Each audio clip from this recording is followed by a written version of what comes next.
말씀 누가복음 8장 22절에서 25절까지의 말씀입니다. 누가복음 8장 22절에서 25절 제가 봉독하겠습니다.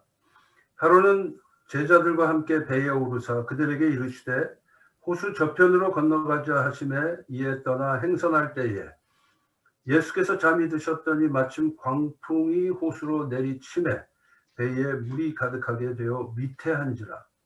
제자들이 나와 깨어 이르되 주여 주여 우리가 죽겠나이다 한데 예수께서 잠을 깨사 바람과 물결을 꾸짖으시니 이에 그쳐 잔잔하여지더라. 제자들에게 이르시되 너희 믿음이 어디 있느냐 하시니 그들이 두려워하고 놀랍게 여겨 서로 말하되 그가 누구이기에 바람과 물을 명하며 순종하는가 하더라. 아멘.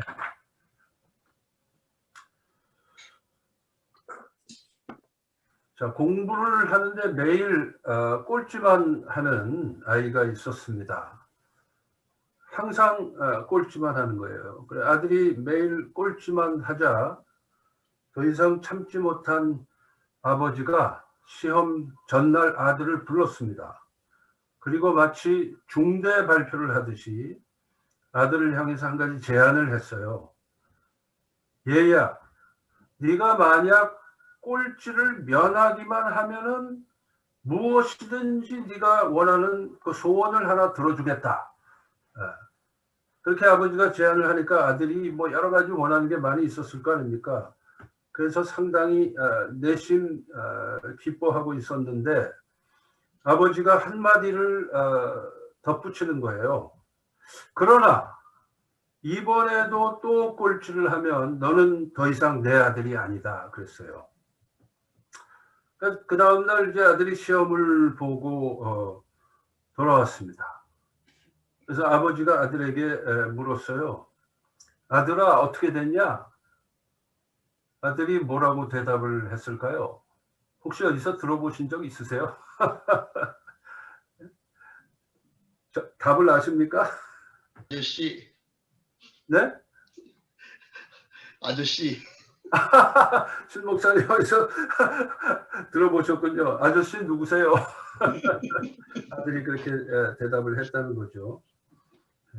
이 꼴찌를 한다는 것은 바람직하지 않은 일입니다. 하지만 꼴찌를 하는 것보다 더 심각한 것은 꼴찌에서 벗어나고자 하는 의지가 없을 때입니다. 즉 꼴찌라는 상태 자체보다도 그 상태에서 스스로 건강한 부끄러움과 건강한 두려움이 없을 때가 더 큰 문제가 되는 것입니다. 2018년 2월 11일자 경향신문에 실렸던 기사를 제가 소개를 합니다. 민재영이라는 청년에 관한 기사인데요. 내용이 이렇게 되어 있습니다. 이 청년은 대전에 있는 한남대학 문예창작과를 졸업한 사람인데 이 청년에게는 항상 꼴찌라고 하는 꼬리표가 따라다녔다 그래요. 실제로 고등학교 3학년 동안에 그의 성적은 전교 꼴찌였습니다. 전 과목 성취도가 전부 수우미양가 중에서 다 가가가가로 나온 그런 사람이에요. 그리고 이 사람 본인의 말에 의하면 고등학교 때 공부라는 걸 해본 적이 없대요. 그러니까 이런 사람이 대학을 갈 수가 있겠습니까? 불가능한 상황인데 한남대학에 입학을 한 겁니다. 어떻게 입학을 할 수 있었느냐? 이 민재영이라는 청년의 어머니가 사회복지사였대요. 그러니까 소셜워커죠. 복지사였는데 어머니를 따라다니면서 봉사활동을 굉장히 많이 한 덕분에 교육감상을 받은 거예요. 그 봉사활동을 많이 해서. 그래서 사회봉사 전형, 뭐 저는 요즘에 한국의 입시제도 잘 모릅니다만은 사회봉사 전형 덕분에 이 대학에 간신히 입학을 할 수가 있었다는 거죠. 그래서 이 사람이 대학을 입학하게 되니까 어떤 사람들은 지방대학에 갔다고 우습게 보고 그랬는데, 그의 가족들은 이 불가능하던 일이 가능하게 되니까 아들이 대학 갔다고 잔치를 할 듯이 기뻐했대요. 그런데 문제는 대학을 진학한 후에도 그의 꼴찌 인생은 달라지지가 않아서 첫 학기부터 내리 3번 학사 경고를 받고 한남대학에서 제적을 당하게 됩니다. 그래서 어차피 군대는 가야 되겠고 해서 어쩔 수 없이 군대를 갔는데, 군대에서도 이 후임병들이 이 민재영을 보고 무식하다고 놀리고 그러는데 충격을 받았대요. 그래서 그때부터 안 되겠다 싶어서 책을 읽기 시작했는데, 책을 읽으니까 뭔가가 머릿속에 들어오기 시작한 것입니다. 그래서 이제부터 내가 공부라는 걸 좀 해봐야 되겠구나. 그 마음을 먹고 군복무 중에 틈틈이 공부를 하고 한남대학에 재입학 신청을 해서 제대하는 날 군복을 입은 채로 학교 가서 수업을 들었다고 합니다. 그때부터 남들보다 먼저 도서관에 들어가서 공부를 시작하고 가장 늦게 나오고 그렇게 하면서 열심히 공부를 했습니다. 그러자 이 청년은 재입학 후에 첫 학기 성적으로 학과 수석을 했대요. 그러면서 이 민재영의 도전과 성공의 시기가 이제 시작이 되는데, 대학 4년 내내 장학금을 놓치지 않았고 시인으로도 등단을 하게 되었답니다. 그러니까 대학을 졸업을 했는데 문제는 뭐냐? 불투명한 진로잖아요. 지방대학 문예창작과를 나와서 별로 할 게 없잖아요. 그래서 이 사람은 통신 관련 벤처 기업을 창업을 해서 아이디어를 내가지고 대기업의 투자를 이끌어냅니다. 그리고 2014년에 교육부가 선정하는 대한민국 인재상을 받게 됩니다.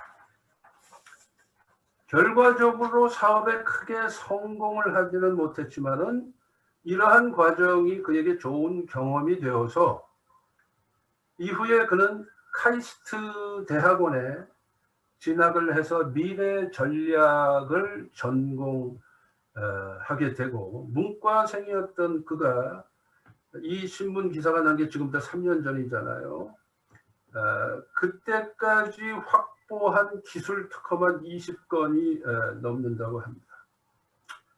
자, 그의 스토리가 이제 기사화돼서 신문에 실리기 전에 한남대학에서 후배들을 대상으로 특강을 했는데, 후배들이 직접 기획해서 초청한 이 특강 강의의 제목이 뭐였냐 하면은 한남대 나와서 뭐 먹고 살래? 라는 제목이었대요. 그래서 이 민재영이 만든 주제가 뭐냐? 레알 꼴통 대한민국 인재상 받다라는 주제로 자신의 인생 경험을 후배들에게 들려줬습니다. 한때 꼴찌 인생을 살았던 그가 진로를 고민하는 후배들에게 일종의 롤 모델이 된 것입니다. 그리고 그 특강 직후에 한남대를 찾아가서 후배들로부터 받았던 그 소액의 강연료를 대학 발전기금으로 기탁을 합니다. 그리고 그는 대학원을 졸업하면, 그때가 이제 대학원 졸업하기 직전이었는데, 대학원을 졸업하면 잠시 중단했던 사업에 다시 도전하겠다라는 계획을 말하면서 후배들에게도 주변 여건을 탓하거나 실패를 두려워하지 말고 뭐가 됐든지 하고 싶은 일에 도전해 보라 하고 얘기해 주고 싶다라고 말을 했습니다. 그러면서 이런 말도 했습니다. 소위 말하는 엘리트 코스만 밟은 사람들은 실패를 두려워하기 쉽습니다. 하지만 저는 원래 늘 꼴찌만 했고 실패가 일상이었기 때문에 그런 두려움이 전혀 없습니다. 그렇게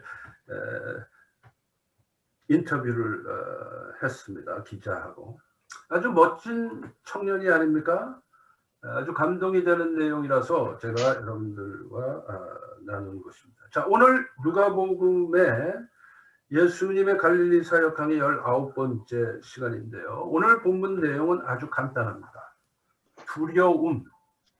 두려움에 관한 내용입니다. 자, 이 내용은 예수님과 제자들이 배를 타고 갈릴리 호수를 건너가다가 광풍을 만나고 그 광풍 때문에 배에 물이 가득하게 되고 침몰할 수도 있는 매우 위태한 상황을 맞이하게 된 얘기입니다. 언젠가 한번 제가 설명을 드린 적이 있습니다만은 이 갈릴리 호수는 해발 마이너스 700피트예요. 그러니까 미터로 한 200 몇십 메타 되겠죠. 자, 그렇게 아주 낮은 곳에 위치해 있습니다. 호수의 사면은 높은 언덕들이 둘러싸고 있고요. 특별히 이 갈릴리 호수 동편이 매우 가파른 지형입니다. 그러니까 호수 위에 물 위에 더운 공기와 이 높은 언덕에서 내려오는 찬 공기가 만나면은 풍랑이 일게 됩니다. 그런데 그런 일이 다반사죠. 그리고 본문에서 보여준 것처럼 가끔씩은 광풍이 대작하는 곳이기도 합니다. 자, 이런 상황 속에서 주님은 깊이 잠이 드셨습니다. 모래 주머니를 다른 복음서에 보면은 그렇게 설명이 되어 있어요. 모래 주머니를 베개 삼아서 주무시고 계시는 것입니다.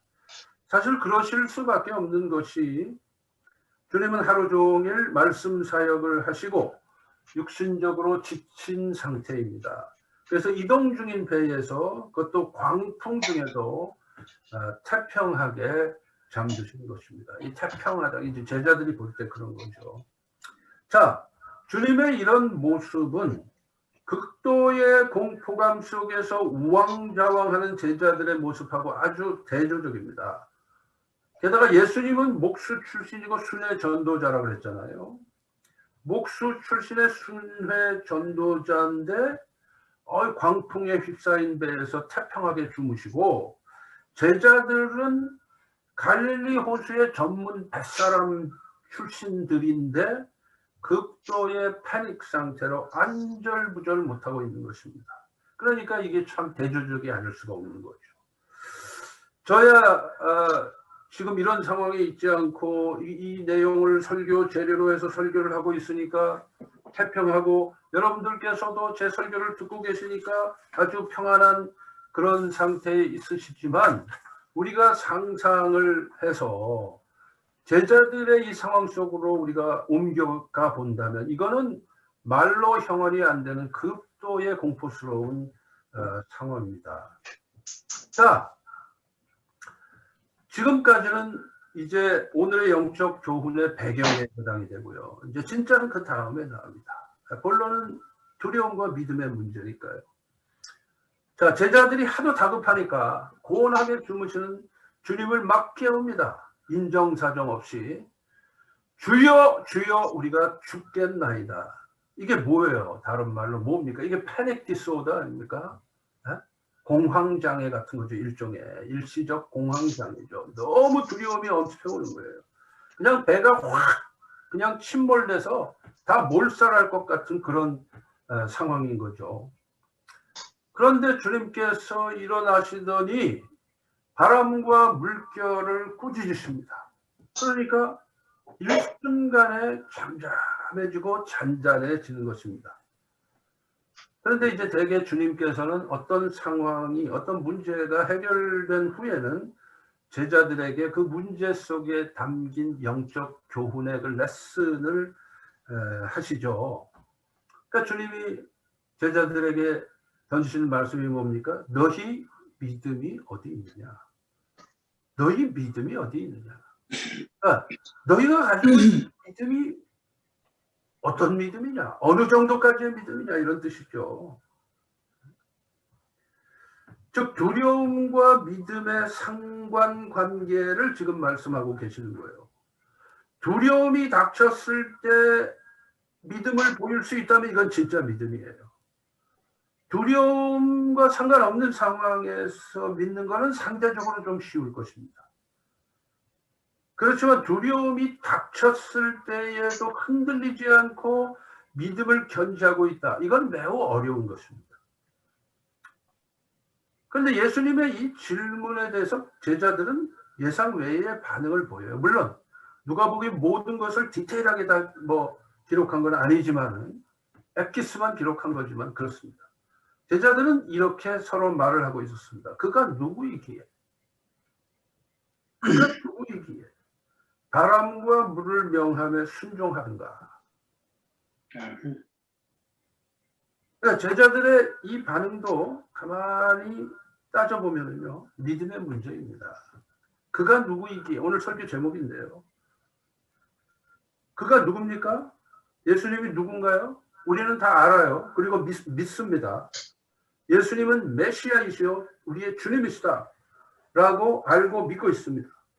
하지만 이때까지 제자들은 아직 확신을 가지고 주님을 메시아라고 믿지를 못하는 상태에 있었다라고 볼 수가 있습니다. 만약에 제자들이 예수님을 확실히 메시아로 믿었다면은 그가 누구이기에라는 의문을 가질 이유가 없었겠죠. 자, 그러면 우리는 이 말씀을 대하는 입장에서 우리는 이렇게 생각할 수도 있을 것입니다. 우리는 주님을 메시아로 확실히 믿는다. 하지만 이 당시에 제자들은 믿음이 아직 그 수준에 도달하지 못했다. 그래서 그들은 우왕좌왕 혼비백산했다. 하지만 우리는 주님을 메시아로 확실히 믿기에 이런 상황에 처한다 할지라도 태어날 것이다. 그건가요? 그렇지 않죠? 네. 그렇게 장담을 못하죠, 우리가. 만일에 우리가 지금의 이 제자들처럼 이런 위급 상황을 맞이한다면 과연 우리는 태연하게 우리의 믿음을 보일까요? 장담 못하죠. 그리고 이 당시에 제자들의 믿음은 현재 우리들이 지니고 있는 믿음만 못해서 우왕좌왕 혼비백산한 것일까요? 그렇게 말하기가 쉽지 않죠. 그들은 주님이 나병 환자를 치유하시는 걸 옆에서 목격한 사람들입니다. 불치병 걸린 수많은 사람들을 고치시는 걸 옆에서 목격한 사람들입니다. 심지어 죽은 자도 살리시는 것도 현장에서 본 사람들이거든요. 그러면서 우리는 주님을 믿음을 통해서 말씀을 통해서 대하지만은 이 제자들은 주님과 함께 먹고 마시고 살면서 동고동락 동거하고 있었던 사람들이거든요. 그러한 그들도 그런 위급 상황 속에서는 믿음을 보이지 못했는데 과연 우리가 그 상황 속에 처한다면 제자들보다 나을까요? 똑같을 것 같아요. 그죠? 생각해보면 똑같을 것 같아요. 자, 두려움이라는 것이 무엇이냐? 두려움이라는 게. 네. 꼴찌가 꼴찌하는 것은 수치심을 동반한 두려움입니다. 1등이 꼴찌를 할까봐 두려워하는 것은 절망감을 동반한 두려움입니다. 우리는 사실상 온갖 종류의 두려움을 가지고 있어요. 그런데 이 두려움이라는 것을 가만히 들여다보면은요, 왜 두려우냐? 상실의 가능성 때문에 두려운 거예요. 내가 지금 현재 가지고 있는 것을 잃어버릴까봐 두려운 거예요. 재산을 상실할까봐 두렵습니다. 그렇죠? 건강을 상실할까봐 두렵습니다. 또 어떨 때는 명예를 상실할까봐 두렵습니다. 1등이 꼴찌가 될 때가 이제 그런 경우겠죠. 올림픽 금메달리스트로서 온 세계 사람들의 찬양을 받았던 선수가 그 다음 올림픽에서 다 금메달 딸 거라고 그랬는데 은메달 따잖아요. 우리가 볼 때는 은메달도 대단하고 동메달도 대단한데 그런 경우에도 명예를 상실할까 봐 두려운 거죠. 지난번에 금메달 땄으니까 이번에도 금메달 따야 된다라는 기대감을 온 한몸에 받고 있다 보면 은메달 딸까 봐도 두려울 수 있는 거죠. 자, 권력을 가지고 있을 때는 그거를 상실할까 봐 두렵습니다. 많은 위정자들이 그런 상태에 있죠. 권력을 잃었을 때는 자유를 상실해서 감옥에 갈까 봐 두렵습니다. 이게 두려움이라는 게 말이에요. 굉장히 종류가 많아요. 최근에는 미투 때문에 미투. 네. 특별히 학폭 미투가 한국에서 이슈잖아요. 이 학폭 이 티네이저 때 말이에요. 막 친구들 후배들 괴롭히고 그랬던 운동선수들. 이게 지금 막 폭로가 돼가지고 말이에요. 두려움이 엄습해오고 전전긍긍하는 사람들이 많습니다. 체육인들 중에 많아요. 최근에 그 배구 선수들 중에도 그런 일이 있었잖아요. 네. 이런 경우는 명예상실과 기득권 상실에 대한 두려움입니다. 하지만 이 수많은 두려움 중에서 가장 궁극적인 두려움이 뭘까요? 목숨을 잃을까 봐 갖는 두려움이죠. 죽음에 대한 두려움입니다. 지금 제자들의 경우가 바로 그거죠. 자, 예수님이 주님이시고 창조주 하나님이심을 우리는 다 믿습니다. 창조주 하나님이신 주님이 자연의 권세를 다 통치하시고 컨트롤하신다는 것도 믿습니다. 그렇죠? 시편 104편 3절에 보면 이렇게 기록이 되어 있습니다. 주께서 물에 자기 누각에 들보를 얹으시며 구름으로 자기 수레를 삼으시고 바람 날개로 다니시며, 시적인 표현이지만 무엇을 시편 기자가 노래하고 있는 것입니까? 자연을 마음대로 부리시는, 자연을 컨트롤하시는 권세 있는 주님의 모습을 그리고 있습니다. 시편 107편 25절에서 27절을 제가 읽습니다. 여호와께서 명령하신 즉 광풍이 일어나 바닷물결을 일으키는도다. 그들이 하늘로 솟구쳤다가 깊은 곳으로 내려가니 그 위험 때문에 그들의 영혼이 녹는도다. 그들이 이리저리 구르며 취한 자같이 비틀거리니 그들의 모든 지각이 혼돈 속에 빠지는도다. 이게 지금 오늘 본문에 나오는 제자들의 모습하고 똑같잖아요. 그 옛날에 시편 기자가 노래한 건데. 자, 그 다음을 계속 읽습니다. 시편 107편 28절 29절입니다. 이에 그들이 그들의 고통 때문에 여호와께 부르짖음에 그가 그들의 고통에서 그들을 인도하여 내시고 광풍을 고요하게 하사 물결도 잔잔하게 하시는도다. 그 옛날에 시편 기자의 노래인데 지금 제자들의 모습하고 똑같은 거예요. 주님께서 풍랑을 꾸짖으시니까 잔잔해지고 잠잠해지고. 자, 자연을 마음대로 부리시는 주님께서 우리를 향한 은혜로 개입하시면, 간섭하시면 어떤 위험도 즉시 사라지게 되어 있습니다. 오늘 말씀이 분명하게 증거하고 있어요. 그것이 믿음의 원리예요. 우리에게 주어진 숙제는 그거를 믿느냐 안 믿느냐만 있는 것뿐이에요. 그리고 그 믿음을 지금 주님께서는 제자들을 향해서 도전하시고 우리를 향해서 도전하시는 거죠. 그런데 문제는 이 믿음이라고 하는 것이 머리로 논리로 믿는 게 아니라는 거예요. 우리가 주님이 메시아이심을 믿습니다. 우리가 믿어요. 믿는데 그 상황이 되면은 과연 그 믿음이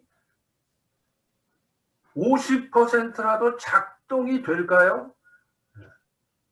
작동이 될까요? 머리로 우리가 믿어왔던 그 믿음이 현실이 닥쳤을 때 믿음이 발휘되어야 할 그 순간에 작동이 되느냐, 이거는 또 다른 차원의 믿음의 문제인 것입니다. 그렇죠? 그래서 믿음이라는 것은 머리로 내가 믿는다, 입술로 내가 믿는다라고 고백하는 데서 끝나질 않는다는 거예요. 상황이 닥쳤을 때 믿음이 보여질 때 그게 진짜 믿음이거든요. 거기에서 판가름이 나거든요. 제자들도 그 상황 속에서 그들의 믿음의 수준이 여실히 드러난 거거든요. 그래서 주님께서 물어보신 거잖아요. 너희들의 믿음이 어디 있느냐라고. 그렇죠? 그러니까 그렇게 우리가 생각해 보면은 믿음이라고 하는 것은 머리로 믿는 게 아니다 이거예요. 이론으로 믿는 게 아니다 이거예요. 논리로 따져서 믿는 게 아니라는 것입니다. 믿으려고 노력해서 믿어지지도 않아요, 사실은. 더 엄밀하게 말하면은 믿어져야 믿는 겁니다. 믿어질 때에 믿는 것이 내가 믿으려고 해서 믿는 게 아니다. 그렇기 때문에 믿음도 은혜인 것입니다. 하나님께서 은혜로 우리로 하여금 믿게 해 주셔야 사실 믿는 겁니다. 아멘. 그래서 믿어져서 믿을 수 있도록 우리가 간구해야 되는 거예요. 저는 거기에 키가 있다고 믿습니다. 오래전에 우리 애들이 어릴 때 캘리포니아에 살 텐데요.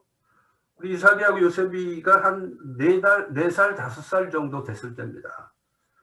그때 유니버설 스튜디오를 데리고 갔어요. 뭐 여러분들도 다 이제 같은 경험을 해보셨겠지만 그 유명한 Back to the Future 라이드를 이제 했습니다. 지금도 그게 뭐 있는지 모르지만은 이게 이제 다 경험해 보신 분들은 아시지만 이 Back to the Future 라이드라는 게 조그만 그 무슨 자동차 비슷하게 생긴 수레 같은데 우리가 타고 앉아 있는데 기계가 올라갔다 내려갔다 옆으로 뭐 흔들었다가 뭐 그러는 건데 주위에 모든 우리 눈에 보이는 모든 것이 우리가 공 속에 들어가 있는 것 같아서 이 공 안에 우리가 들어가 있어 가지고 공의 그 표면 전체가 완전히 360도가 전부 다 화면으로 되어 있는 거지 않습니까? 그래서 우리를 가상 공간 안에 집어넣어 가지고 그 안에서 그 수레에 앉아 갖고 수레는 좌우로 좀 흔들리고 위아래로 좀 흔들리는 것 뿐인데 마치 우리가 천길 낭떠러지로 떨어지는 것 같이 말이에요. 그렇게 착각하게 만드는 게 이제 Back to the Future 라이드잖아요. 그래서 어떨 때는 우리가 그 화면 전체가 공룡의 입속이면 우리가 공룡 입속에 들어가 있는 거고 화면이 천길 낭떠러지면 우리는 그 천길 낭떠러지로 지금 현재 떨어지고 있는 거고 뭐 그런 거잖아요. 얼마나 무서운지 말이에요. 그때 제가 젊은 나이였는데도 정말 무섭더라고요. 그 무서운 상황에서 뭐 주여 소리도 안 나오고 기도할 생각도 안 들고 기도는 해서 뭘 하겠어요. 그 자체가 가상 공간인데 그냥 안 타면 되는 거지, 그죠? 네. 그런데 막 아찔하기가 이루 표현할 수가 없는데 저만 그런 게 아니라 다 그렇죠. 근데 그 공포스러운 상황 속에서 간단한 해결책은 눈을 딱 감으면 돼요. 눈을 감으면 끝납니다. 그런데 눈을 감으려면 왜 그걸 탑니까? 비싼 돈을 내고. 자, 입장료를 챙길 것이냐 아니면 공포로부터 해방될 것이냐 뭐 그런 우스꽝스러운 상황 속에 우리가 있는 것이죠. 그때 막 끔찍하면 이루 말할 수가 없어요. 그런데 옆을 딱 보니까 말이에요. 5살짜리 이삭이와 4살짜리 요셉은 신나게 웃으면서 전혀 두려워하는 표정이 없이 완전히 인조이하면서 그 Back to the Future 라이드를 즐기고 있었습니다. 참으로 이상했습니다. 왜 그 상황 속에서 어른들은 막 전부 그냥 경악을 하면서 눈을 감고 난리를 치는데 애들은 하나도 그렇지 않느냐. 애들은 하나도 두렵지 않느냐. 참 이상하더라고요. 이거는 가상현실이야 하고 아무리 외쳐도 두렵습니다. 머리로 따져볼 때 논리로는 두렵지 않아야 되는데 이건 진짜가 아니니까 가상이니까 두렵지 않아야 되는데 본능적으로 두려운 거예요. 그런데 애들은 머리로 따질 필요도 없이 본능적으로 즐겁습니다. 자, 그런 상황에서 나와서 이제 계속 여러 가지 이제 구경거리가 있으니까 옮겨갔는데 한 군데 가니까 말이에요. 파이프들이 많고 그 수많은 파이프들 속에서 불이 뿜어져 나옵니다. 영화의 한 장면을 재현한 거겠죠. 그런데 성인들은 말이에요. 그 파이프에서 불이 휙 나오고 그러는데 맹숭맹숭한 거예요. 저나 저희 집사람이나 맹숭맹숭하고 별로 재밌는 게 아니에요. 그런데 갑자기 우리랑 같이 걸어가던 아이들이, 우리 이삭이하고 요셉이가 갑자기 막 울면서 안절부절 못하는 겁니다. 두려움 때문에. 그래서 이제 등을 두들겨서 괜찮아 이거 괜찮은 거야, 괜찮은 거야. 그래서 등을 두드려 주니까 애들이 부모가 괜찮다니까 괜찮은 줄 알고 울음을 그치더라고요. 왜? 엄마 아빠가 괜찮다 그러면 괜찮은 거니까. 애들은 본능적으로 엄마 아빠한테 100% 의존하거든요. 그러니까 엄마 아빠가 괜찮다 그러면 그건 괜찮은 거예요. 네. 만약에 엄마 아빠가 없이 그 상황 속에 있었다면 극도의 두려움이 있었겠죠. 자, 우리는 논리적으로 두렵지가 않은데 본능적으로는 두렵습니다. 백투더 퓨처 라이드에서 애들은 본능이 더 강하게 작동되어서 그런지 마치 동물들이 불을 보면 두려워하는 것처럼 불을 보니까 두렵습니다. 그래서 우는 거예요. 자, 그 두 경험이 말이에요. 우리에게 시사하는 바가 있었습니다. 두려움 앞에서 믿음이라고 하는 것은 머리로 얻을 수 있는 게 아니더라고요. 믿음은 아무리 논리로 따지고 확신하려고 해도 되는 게 아니더라고요. 그 간단한 백투더 퓨처 라이드 속에서 확인이 되더라고요. 아, 이건 진짜가 아니야, 가짜야, 그러는데도 두렵더라고요. 믿음은 본능적으로 믿어져야 믿게 되는 거더라고요. 마치 애들이 엄마 아빠가 안심시켜주면은 본능적으로 안심하고 엄마 아빠를 믿는 것처럼 우리가 하나님을 그렇게 믿어야 믿어지는 거더라고요. 주님이 광풍과 물결을 꾸짖어 잠잠케 하시는 분이라는 걸 보고 그 주님이 나와 함께 하신다는 걸 경험하고 난 후에 제자들은 아마 그때 큰 깨달음이 있었을 거예요. 물론 그래도 나중에 예수님이 잡혀가실 때는 또 공포감이 밀려오고 그랬습니다만은, 그러나 중요한 건 뭐냐, 주님이 우리와 함께 하신다는 것을 확실히 보여주시는 그 은혜, 그 은혜가 없이는 우리는 믿음을 말할 수조차 없는 것이라는 것입니다. 자, 말씀을 맺습니다. 전례 없는 코로나 팬데믹 상황을 우리는 지나가고 있습니다. 어쩌면 이때가 우리의 믿음을 보일 수 있는 때가 아닐까요? 경제적으로 어렵습니다. 이때가 우리의 믿음을 보일 수 있는 때가 아닐까요? 이때 주님께 간구하시기 바랍니다. 노력해서 믿는 것보다 믿어지는 은혜를 달라고 간구하시기 바랍니다. 안 되면 간구하시기 바랍니다. 앞으로 어떤 위험이 닥칠지라도 항상 주님께 믿어지는 은혜를 주옵소서 하고 기도해야 하겠습니다. 왜? 믿음은 머리로 믿는 게 아니기 때문에. 그가 누구이기에 하고 의문할 게 아니고 거기서 그칠 게 아니고 주님을 믿습니다. 믿기를 원합니다. 믿을 수 있도록 은총을 베풀어 주옵소서 하고 간구하며 살아야 하겠습니다. 아멘인가요? 네. 기도하시겠습니다. 하나님 아버지, 감사합니다.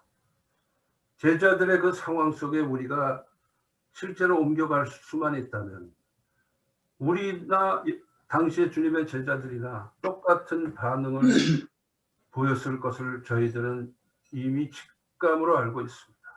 그러나 그 상황 속에서 주님은 우리를 향해서 질책하십니다. 너희의 믿음이 어디 있느냐? 하나님, 그 상황이 지금 현재 우리의 상황과 사실은 분명히 연결성이 있는 것을 봅니다. 우리가 지나가고 있는 이 엄청난 코로나 팬데믹 상황, 이 엄청나게 불투명한 미래를 향해서 우리가 살아가지만 그럼에도 불구하고 주님이 우리와 함께 하심을 믿을 수 있도록 도와주시기를 원합니다. 우리의 노력으로 되지 않는 것을 주님께서 은혜로 우리에게 보여주시고 동행하심을 확신시켜 주시기를 원합니다. 그래서 이러한 상황 속에서도 주님만을 붙잡을 수 있는 그러한 믿음이 우리 안에 있게 하여 주옵소서. 우리 주님 예수님의 이름으로 기도하옵나이다. 아멘.